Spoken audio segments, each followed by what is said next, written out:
Welcome to the Dr. Wyatt Show podcast. I'm your host, Dr. Wyatt Fisher, a licensed psychologist specializing in couples counseling. If you want better communication so that you have more love and less conflicts, download my app today, Keep the Glow, KTG, wherever you get your apps. Also, be sure to email me your questions that you want me to address on this podcast. You can email me to info@drwyattfisher.com. So today we're going to talk about what you need to do for a better sex drive. Sex in relationships is a huge topic. A lot of couples have problems in the bedroom. They have a lot of challenges, a lot of struggles in this area of the relationship for valid reasons. My relationship is no exception. A lot of you know my story where we've had a lot of challenges in the bedroom, but we have a better, thriving physical intimacy relationship today than we ever have. But this topic of physical intimacy is part and parcel to my heart because it's been such a big part of my wife and my journey in our relationship. A lot of you know that she had sexual trauma growing up. We got married young. I responded poorly to that trauma. I was young, and then we had a lot of conflict, a lot of resentments in the bedroom. And we've worked through those, and we are at a healthier place now than ever. So I'm passionate about this topic, so I hope you find this discussion helpful. So the first thing to do if you want to strengthen and improve your sex drive is you have to get your relationship in the right place. So what do I mean by that? That means you have to start by resolving your resentments. I've said this 1,000 times and I'll say it again. It starts by resolving your resentments. It's hard to have sex with someone you resent. That's why I've created the Reunite tool. Google it, Reunite tool. You will find the tool. If you can't work through that on your own, go to my website, click on coaching, and you can work with one of my coaches because they are trained on helping couples work through their resentments with the Reunite tool. Once you've worked through your resentments, the air has cleared. Now you want to start working on your friendship. You want to build in this friendship. You want to have good times with your partner. You want to go on dates. You want to have affection. You want to nurture emotional intimacy. If that's not in place, it's hard to have sex with your partner. Next, you want to integrate sensual time and wooing, where you start flirting with each other emotionally and sexually. And you have this sensual time where you have a bath together, or a sensual massage, or a shower together, or cuddling, because that creates a bridge from affection to sexual contact. So you're not going to have a strong sex drive in your marriage if those things are not in place. So your relationship has to be in place first to support a healthy sex life. So one thing you may need to do to start off with to have a healthy sex drive, a better sex drive, is you may need to first improve your relationship. Now, number 2, assuming that's in place, assuming you have worked hard at your relationship to get it into a good place, now you're ready for number 2. And number 2, to have a better sex drive, you need to clarify expectations with your partner before sexual contact. So let's talk about what that means. Sometimes you may be thinking, hey, let's do something playful and fun for our sexual contact. But your partner may be thinking something completely different. They may be thinking, I want tonight to be really romantic. I want us to really focus on our feelings for each other. Or another night, one of you may be thinking, I want tonight to be really erotic, really hot. I want to really spice things up and make it passionate. And that night, the other partner may be thinking, I just want things to be fun and playful tonight. We all have expectations when we enter into the bedroom. So the takeaway here is clarify your expectations with your partner. You may have different expectations. You have to talk about those expectations to get on the same page. And if you have different expectations, think about how can you compromise? How can you share power? How can you bounce the ball so that you're integrating a little bit of both of what you're desiring?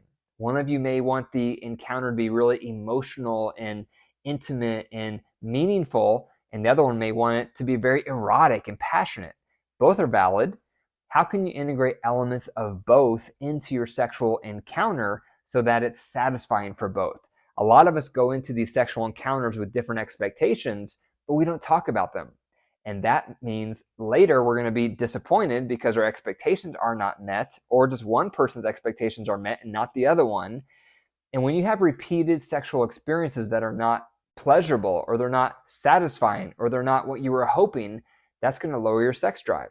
It's going to make you not want sex as often because you're going to develop a negative association with it. Therefore, it's very important to express and make explicit your expectations. Your partner does the same before having intimacy so that you get on the same page. Number 3, express what you feel and what you're looking forward to during sexual contact. So let's unpack this one. So clarifying what you feel, expressing what you feel. This means when your partner is doing something and you like how it feels, tell them. Say something positive, such as, that feels good, or do more of that, or I love it when you do that. It doesn't have to be anything awkward, it doesn't have to be anything dirty or weird, unless you want it to be, but it's a great way to open up and communicate. A lot of couples, while they're having sexual contact, they don't say anything. So there's a lot of mind reading and a lot of hoping that you're touching and doing the right things, but you really don't know. And if your partner is touching you in a way that you don't like, remember positive redirect with affirmation. That means if your partner is touching you somewhere or in a way that doesn't feel comfortable to you, you don't like that type of touch, or you don't like being touched in that place, redirect their touch to a different place, or redirect the type of touch so that it feels better, and then you affirm it. So that's positive redirect with affirmation. So for example, if your partner is tickling your leg and you hate tickles and you want a firm massage, you would redirect it by guiding them to rub your leg firmly instead of the tickles, and then you affirm it. It's like, oh, that feels so good. I love it when you rub my leg firm like that. Oh, I love how strong your hand is. Whatever you want to say. But this is one way to communicate more during sexual contact, is by expressing what you're feeling, because that will tell your partner what's working and what's not working. And that's going to strengthen your sex drive, because that's going to enhance your experience, which is going to make you have a more positive association, which is going to make you look forward to the next sexual encounter. The other way you want to express is you want to express what you're looking forward to during the sexual encounter. So for example, if your partner is touching you on the leg and that's feeling good, you've given them some positive redirect with affirmation, but now you're starting to think, wow, I can't wait until he or she touches my stomach. And so then you would say that, I can't wait for you to touch my stomach next. And then let's say they're touching your stomach and that's feeling really great, and the way they're touching your stomach is working and it's feeling wonderful. Now you're looking forward to them touching something sexual. So you would tell them, I am looking forward to you touching blank next. I can't wait for you to start doing blank to this part of my body next. So you start telling them what you're probably already thinking, because that's a great thing to be doing during sexual contact, is be listening to your body. What is your body telling you? Your body is going to communicate with you on where you want to be touched and how you want to be touched. Listen to what your body is communicating to you, and then you communicate that to your partner. And the nice thing when you start expressing what you're anticipating is that builds arousal, because your partner hears that. That makes them feel desired, because you're talking about what you want them to do next. So then they're going to do that thing next, and then it creates this anticipation. So when that next thing starts to happen, your arousal goes up and so does theirs. So expressing what you want your partner to do next is a wonderful way to communicate more during your sexual encounter, because your partner doesn't know what you want them to do next. So that's something you have to learn to get in touch with. What is your body telling you? What do you want next? Where do you want to be touched next? How do you want to be touched next? And then communicate that to your partner, because it will build arousal. The fourth way to strengthen your libido is by unpacking the sexual experience after it. So this is one of my personal favorites, because my wife and I had so many problems in the bedroom for so many years. Majority of the time, I thought we had a great experience and she would have a negative experience, because she was working through so much trauma. And I would think, that was amazing. And she would say, that was horrible.